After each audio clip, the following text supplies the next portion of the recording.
प्रेम से बोलो वृंदावन बिहारी लाल की जय। नमस्ते दोस्तों, मैं नूतन पांडे। हमारे YouTube चैनल सनातन पौराणिक कहानियाँ में आपका हार्दिक स्वागत है। आइए आज हम जानते हैं कृष्ण भगवान को 56 भोग की जगह हम उनको ऐसे 7 भोग क्या लगाएं जो 56 भोग के बराबर है। अगर संभव हो तो कृष्ण भगवान को 56 भोग अवश्य लगाएं, क्योंकि कृष्ण भगवान को 56 भोग अति प्रिय है। 56 भोग से सुंदर तो और कुछ हो ही नहीं सकता। लेकिन यदि हम 56 भोग लगाने में असमर्थ है, आज के भागम भाग भरी जिंदगी में लोगों के पास उतना समय नहीं है कि वो 56 भोग बना सके। उन 56 भोगों के जगह हम इन 7 भोगों का भोग लगाकर भी कृष्ण भगवान को प्रसन्न कर सकते हैं। ये 7 भोग 56 भोग के बराबर है।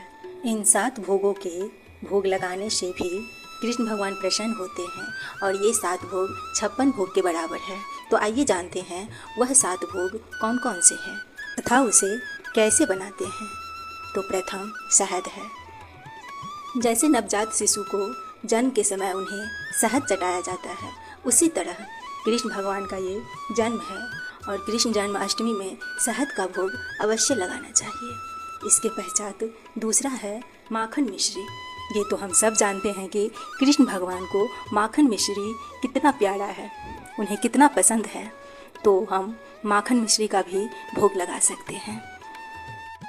इसके लिए हमें 2 या 3 दिन पहले से ही दूध के मलाई को इकट्ठा करके रख लेना चाहिए और उस दूध के मलाई से माखन निकाल के उसमें मिश्री मिलाकर कृष्ण भगवान को भोग लगा सकते हैं। तीसरा है धनिया पंजीरी। धनिया पंजीरी के बिना कृष्ण जन्माष्टमी का भोग अधूरा माना जाता है, इसलिए हमें जन्माष्टमी के दिन धनिया पंजीरी अवश्य बनाना चाहिए। धनिया पंजीरी बनाने के लिए सर्वप्रथम हमें धनिया को भूनकर अच्छे से उसे कूटकर उस धनिया में गरम घी के साथ हल्का सा भूनकर उसमें मेवा, मिश्री तथा ड्राई फ्रूट्स मिलाकर उसे धनिया पंजीरी बनाना चाहिए और फिर वह धनिया पंजीरी कृष्ण भगवान को भोग लगाएं। चौथा है नेवा पाग। नेवा पाग के लिए हमें दूध को मेवा बनाकर उसमें ड्राई फ्रूट्स मिलाकर नेवा पाक तैयार करें। नेवा पाक की बर्फ़ी भी बना सकते हैं और फिर हम वो कृष्ण भगवान को भोग लगा सकते हैं। पांचवा है पंचामृत। पंचामृत के बिना कृष्ण भगवान का भोग अधूरा माना जाता है। पंचामृत के बिना कृष्ण भगवान का भोग पूरा होता ही नहीं है। पंचामृत हम इस प्रकार बनाते हैं, दूध, दही, घी, शक्कर, शहद सभी को मिलाकर पंचामृत तैयार किया जाता है। इस प्रकार हम पंचामृत बनाकर कृष्ण भगवान को पंचामृत का भोग लगाते हैं। छठे नंबर पे है खीरा। कृष्ण भगवान को खीरे का भी भोग लगाना अत्यंत उत्तम माना गया है। इसके साथ आप मौसमी कोई भी पीला फल जैसे संतरा, पपीता आदि फलों का भी आप भोग लगा सकते हैं।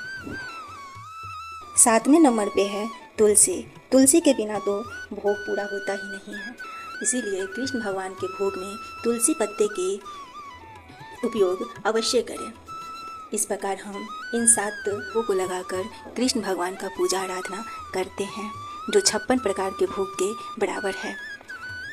के साथ ही हमें इन बातों का विशेष ध्यान रखना चाहिए कि कृष्ण भगवान को भोग लगाने के लिए हमें बाहर के कोई भी सामान का उपयोग नहीं करना चाहिए। जहाँ तक संभव हो अपने घर के बनाए सामान का ही हम कृष्ण भगवान के भोग लगाने के लिए उपयोग करें। नहीं जाना कि कृष्ण भगवान को 7 भोग कौन कौन से लगाए जो 56 प्रकार के भोग के बराबर है।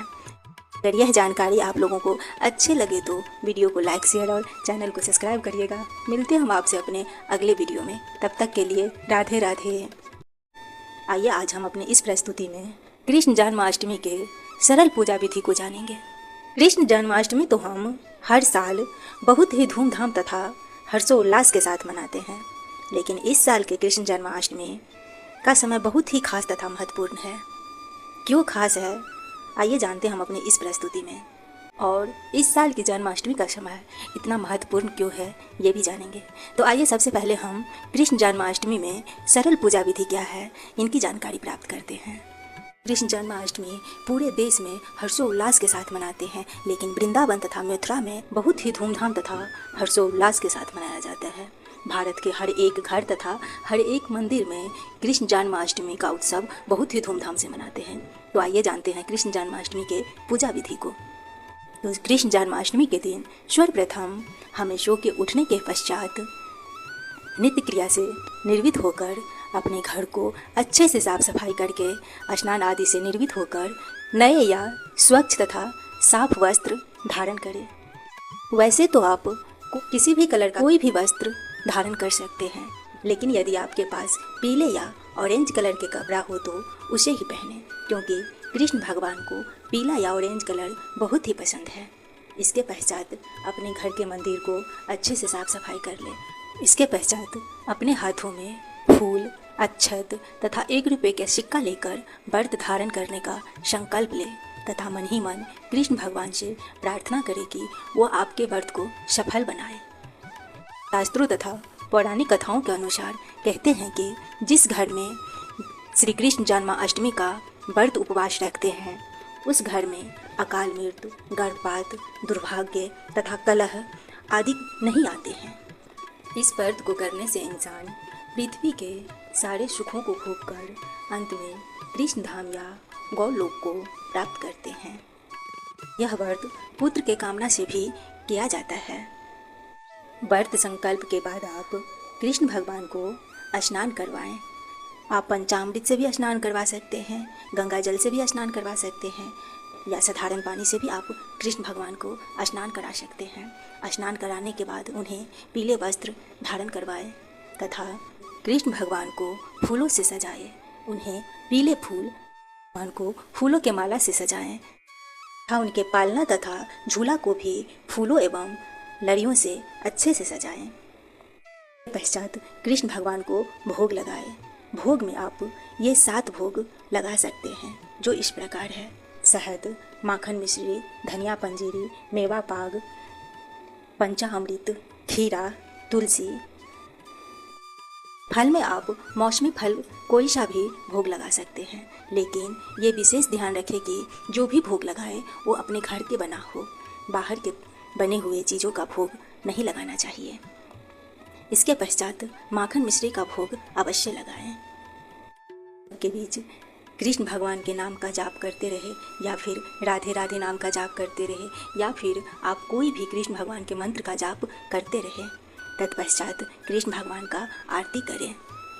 कृष्ण जन्माष्टमी के दिन तुलसी माता को भी भोग तथा पूजा अवश्य करें। इस दिन पूरे दिन व्रत रखते हैं। कई लोग निर्जला व्रत रखते हैं तो कई लोग फलाहार करते हैं। आप जैसे भी चाहें वैसे व्रत उपवास रख सकते हैं। जिन भक्तों को व्रत रखना संभव नहीं है वो आरती करने के बाद अन्न ग्रहण कर सकते हैं।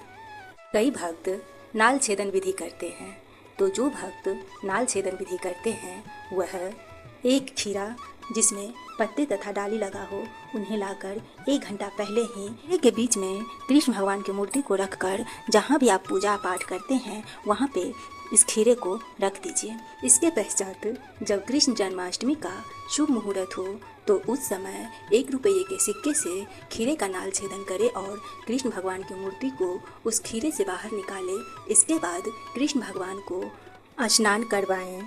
स्नान आप पंचामृत, गंगा जल या शुद्ध जल से भी करवा सकते हैं। फिर इसके बाद कृष्ण भगवान को नए पीले चमकीले वस्त्र धारण करवाइए तथा फूल के माला से उन्हें अच्छे से सजाएं। इसके पश्चात कृष्ण भगवान का पूजा करें तथा उन्हें अपने घर के बने प्रसाद का भोग लगाएं। भोग में माखन मिश्री, चना अमृत, धनिया पंजीरी अवश्य लगाएं तथा भोग में तुलसी पात अवश्य डालें। के अलावा मौसमी फल जो भी हो कृष्ण भगवान को भोग लगाएं। संभव हो तो कृष्ण भगवान को 56 भोग लगाएं, नहीं तो आप 56 भोग की जगह इन 7 भोगों का भी भोग लगा सकते हैं, जो कहते हैं कि 56 भोग के बराबर है। वह 7 भोग इस प्रकार है: शहद, माखन मिश्री, धनिया पंजीरी, मेवा पाग, खीरा, पंचामृत तथा तुलसी पात भोग में अवश्य लगाएं। इन 7 भोगों को लगाने से 56 भोग का फल प्राप्त होता है। इसके पश्चात कृष्ण भगवान की आरती करें। तत्पश्चात कृष्ण भगवान को झूले में झुलाए। कृष्ण जन्माष्टमी के दिन कृष्ण भगवान को झूले में अवश्य झुलाए। चाहे आप दिन में झूला झुला सकते हैं या फिर जन्म उत्सव के पश्चात उन्हें झूला झुला सकते हैं, लेकिन झूला अवश्य झुलाएं। जन्माष्टमी में व्रत अष्टमी तिथि को ही रखते हैं तथा अगले दिन नौमी तिथि को सूर्य उदय के पश्चात व्रत खोलते हैं। तो आप अगले दिन नौमी तिथि को कृष्ण भगवान के आरती करने के बाद व्रत खोल सकते हैं।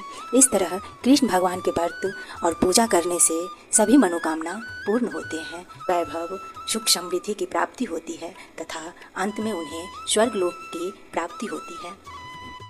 आइए अब हम जानते हैं कि इस साल व्रत किस दिन रखना चाहिए। इस साल हम कृष्ण जन्माष्टमी भाद्र मास के शुक्ल पक्ष के अष्टमी तिथि को ही मनाते हैं। इस साल कृष्ण भगवान का 5250वां जन्माष्टमी है। भगवान का जन्म रोहिणी नक्षत्र में भाद्र मास के शुक्ल पक्ष के अष्टमी तिथि को बुधवार के दिन मध्य रात्रि को हुआ था। इस बार कृष्ण जन्माष्टमी बुधवार को ही पड़ रहे हैं, इसीलिए इस जन्माष्टमी का संयोग विशेष है, क्योंकि जिस साल कृष्ण भगवान का जन्म हुआ था उस साल वो दिन बुधवार था। हमने जाना कि कृष्ण जन्माष्टमी के सरल पूजा विधि क्या है और इस साल जन्माष्टमी किस दिन है, हमें व्रत किस दिन रखना चाहिए।